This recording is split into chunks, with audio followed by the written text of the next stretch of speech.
just be doing this from the title screen because here, I'll show you.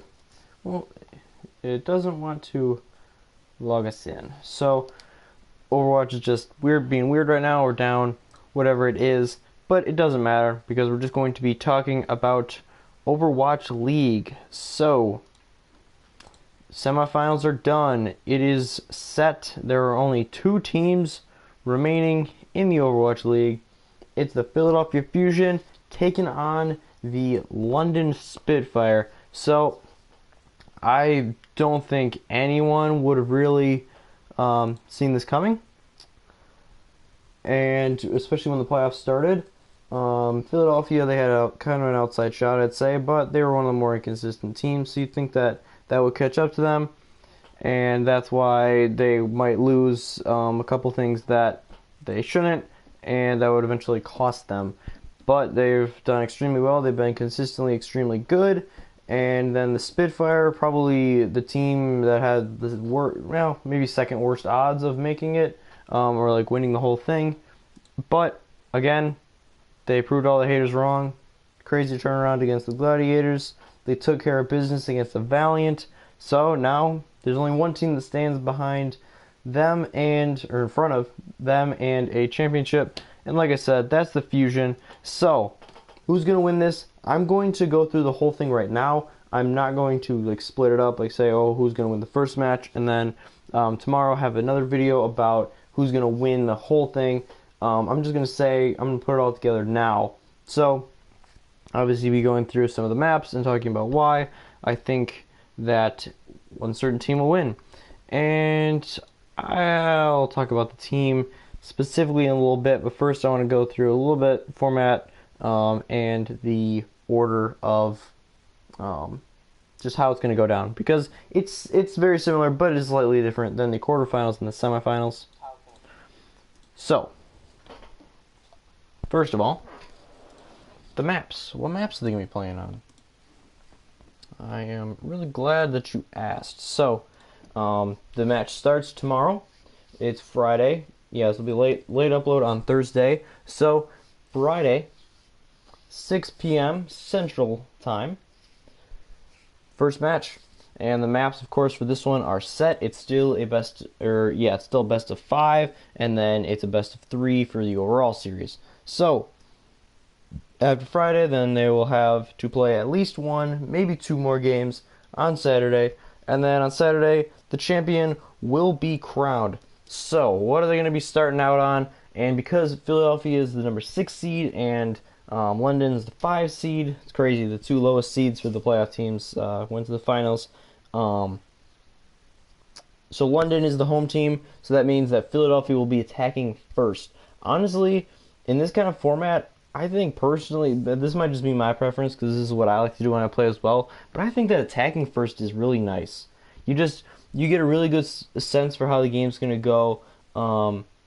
Yeah, I don't know. I really prefer attacking first, especially on 2 control, 2 CP maps, just because if you have a good defense, then a lot of times the enemy team will come out and try their hardest to have like kind of a scummy setup, have the super cheesy Bastion and Torb and all that, multiple barriers, all that fun stuff. So Philly will be attacking first. The maps they're going to be playing on: game number 1, Dorado. Game 2, they're going to Oasis. Game 3 is going to be played on Eichenwald. Then, if necessary, they're going to Volskaya for a game 4. And then, if needed, a map 5 in Junkertown. And of course, if there is a tiebreaker, it will again be on Nepal. So, same patch as the rest of the playoffs. Don't have to worry about any changes there.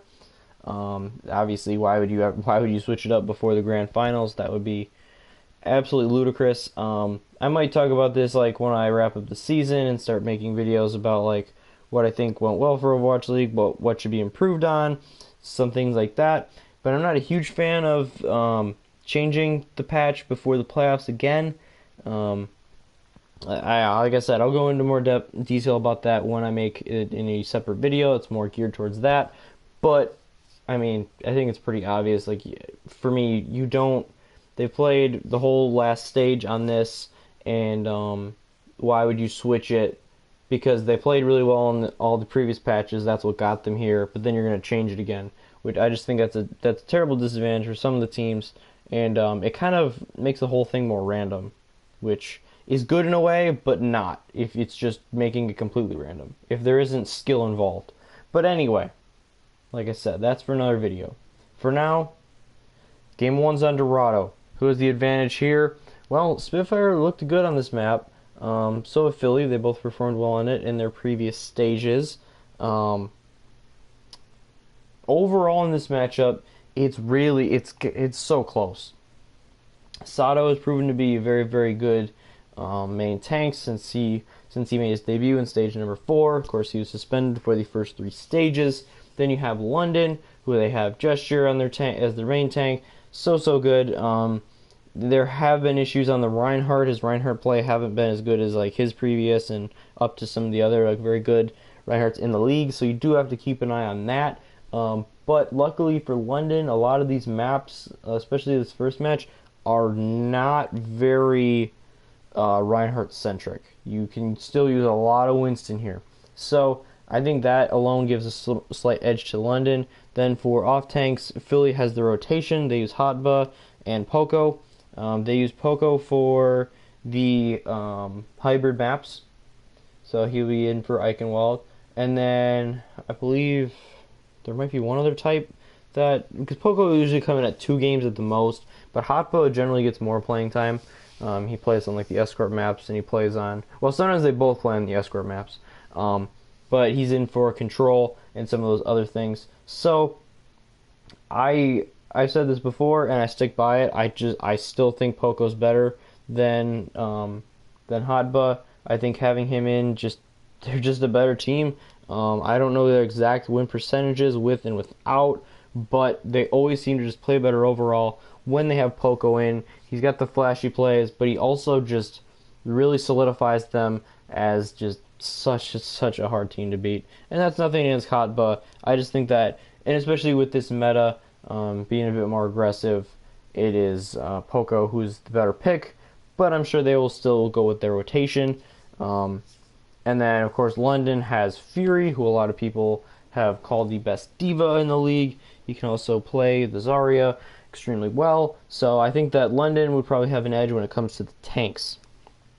Then going on to supports, you've got Neptuno and Boombox for the Philadelphia Fusion, and they're basically consistently going to be there.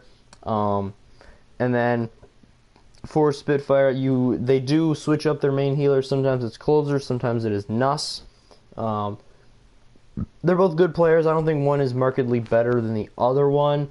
And that's why they switched them out. They're the only they have like a 7-man active roster. They're the only people that they ever switch out. Everybody else on their roster, they earlier at stage 4, they took them out. They said, okay, you're off the active roster, so they wouldn't even be able to sub them in if they wanted to. So there's Zenyatta player. It's tough for me. I want to say he's the most underrated Zen in the league, but he does get some credit. He does get a lot of recognition. So I still think the most underrated in the league is Shaz, or Sleepy. You can make a very good argument for Sleepy from the San Fran Shock, but Badoshin never really gets mentioned. Like they say he's really good, but everyone always just talks about Jonak when it comes to Zenyatta, and it's for good reason. Jonak's nutty, we all know it, but Badoshin is so good.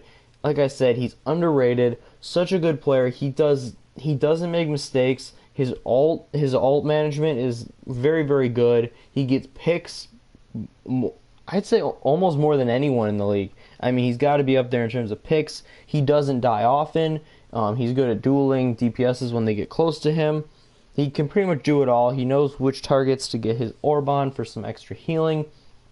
So I think he's probably the guy from London who is like their secret weapon that doesn't get credit. Because people always talk about Gesture, and they talk about Prophet, and sometimes Bird Ring, and for good reason. But they always forget and underestimate the impact that Badoshin has on these games. And honestly, for me, I think that'll be the difference in this series. But I'll talk about that a little more later. We've got And then for their DPS, we have for the Fusion, we have Carpe and EQO. I mean, there's not much to say about them. They're so good. But it's the same thing with London. You have Birdring and you have Prophet. And Birdring, he's a bit inconsistent. He's been all season, but in stage 1 and like early parts of stage 2, I would consider him maybe the top Widowmaker in the whole league. Sometimes the flicks that he hits.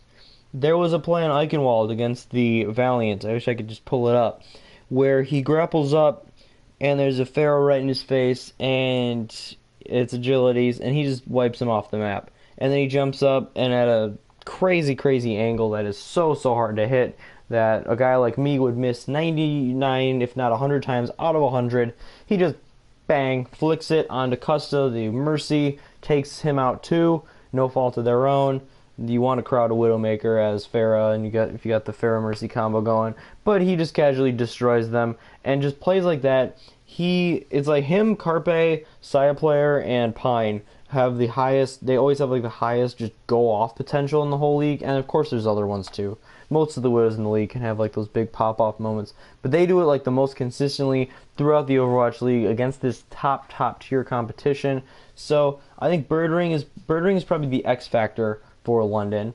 I mean, of course, we know Gesture and Prophet are going to produce, and everybody else. We know Fury's going to do his job extremely well. But we know that Bedosian's going to be the sneaky MVP for their team most of the time. But if when Birdring pops off, when he's playing at his peak, there just isn't a team that can beat this team. I sincerely believe that. But if there is a team in this time and in this meta, it would be the Fusion. They are very well suited for this meta. I mean, we have EQO's incredible versatility, playing extremely well on a bunch of heroes. You have Carpe, who's just a carry 80% of the time. There's so many team fights that Philly is down in, and Carpe just says, no, not today. We're not losing this team fight, and he kills 3 by himself, and then all of a sudden Philly wins the fight, and everyone's just like, wait, what? So this is such a hard matchup to pick. In terms of the maps, I honestly don't think there's that big of an advantage for either of the teams. We've seen all postseason teams lose on maps that they hadn't lost on in the entire regular season. We had Boston losing on Volskaya. There was the Excelsior losing on Kings Row. Absolutely crazy. Sorry, I'm a bit yawny. It's late for me because of my work schedule, so bear with me. It's crazy. It's just insane. This might honestly be, when I first saw that the Fusion lost, or the Fusion won against the Excelsior. Excelsior lost. They're out of the tournament in the semifinals. At first, I was a little disappointed. I wasn't really rooting for anyone going into it. I enjoyed the match. It was very fun. I was like, oh man, no New York, London semifinal or grand finals. And I think a lot of people that have like been watching the Overwatch League for a long time did that same thing. But then I thought about it for a little bit, and I'm just like, no, I'm glad, because Fusion's just a better team than the Excel in this meta, in this playoff meta, and just like the way that they've played in their quarterfinal match and in their semifinal match. I mean, they beat New York head to head, so there's no better proof that they're a better team. They just are. So I'm extremely happy that it is Philadelphia taking down the Spitfire. Like I kind of want to see London win just for like the story of it all. Like they were so good in the beginning, and then they kind of fell off in a big way, and they were almost slipping out of the playoffs. It's a good thing they had such a big lead from early on in the season. Otherwise, they would have. But they hung in there, and they pulled off a huge comeback. I mean, you gotta love this team. They have nice personalities. They're fun to watch. I mean, you got Prophet out there just doing his thing on all different types of heroes, and but also it'd be great if Philadelphia won, because a lot of people didn't think that. People thought they'd be good. They'd be like middle of the pack, like 5 to 8 ish range, depending on some things. They didn't even play in the preseason. They were inconsistent all season, but when they play really well, they play so well, and it's great to see them in here. I am super happy for them as well. So also they don't have a full Korean roster. They do obviously have Koreans on their team, Sato, Carpe, but Hot but they also have other people. You have EQO. You have he doesn't play, but their backup DPS Shadowburn, Neptuno, Boombox, all these players, Poco, who aren't Korean. So because of the whole narrative it's a correct narrative in Overwatch professionally leading up to this finals is that the Koreans are just way better than the West, and they're way better than EU, and they're better than North America, South America. It doesn't matter. The Koreans are just the best at the game, which has been true since pretty much the start of the game. So to see a team that's comprised of probably more than half that aren't Korean, to see them win it all would be awesome. So like I said, I'm not really pulling for a team either way. I just hope it's a really good and close matchup. That's all I want from it. But objectively looking at it, I looked at the maps. I went on Winston's Lab, which is a great website. Check it out if you ever want to see Overwatch League or Contenders or anything else, like anything in the history of Overwatch. If you want the stats of it for the pro play, Winston's Lab is the way to go. Not sponsored, so it's not a sellout. It's just a very, very solid website. So I looked at the map win differential. I looked at all bunch of stuff. I looked at the players' efficiencies in the playoffs and in the regular season. Just about everything. And like I said, these teams are super, super close. I really, really don't see one team having a big advantage over the other. But in the end, I'm going to go with the Spitfire. I think the Spitfire win this one in a very close matchup just because mechanically they're so gifted. They're just so gifted. And like I said, Boombox is very good. He has been very, very good in these playoffs. But more than anything else, I think the tank matchups and the DPS matchups will kind of offset. They'll be about equal just in general. I think Bedosian makes a difference. I think he gets some of those picks to win fights. I think he has a bit better ult management than Boombox in some situations. And that's going to be the difference in just a couple of fights. And because it's going to be such a close match, those close fights are going to make all the difference. I think London takes the first match, then Philadelphia comes back and takes the second one, and then London closes it out in a 3-2, 2-1 final. Oh, that would be amazing. I hope that's the case. Even if Philly wins, if they win it 2-1 match wise, and if it's like 3-2 or something super close like that, I'll be super stoked. It has been a fantastic season. I have been super, super happy to watch all this great Overwatch. Very glad that Overwatch League was the thing. Like I said, I'll probably make a video Sunday talking about the results, what I thought of it, and then after that there will be some videos talking about what I thought was good for Overwatch League, what I thought was bad, what should be improved, what things maybe they should stay the same, what I think about team expansion. And then as it progresses, once we get into August and once like player contracts start getting out and the teams start taking their options on players, or opting out, or trading for some, or signing new players, then I'll be making videos about those, and then I'll also be doing other games branching off of Overwatch. But I hope you guys have enjoyed Overwatch League. I hope you guys have enjoyed these videos. Like I said, they're not coming to an end, but this is the last prediction video. For my final prediction, it's London taking the grand finals. The Stage 1 champs are going to come back, and they're going to claim Season 1 of Overwatch League. So, if one of these two teams is your team, good luck to them. I hope you guys have a great, great, great couple days going into the weekend, and I'll see you in the next video.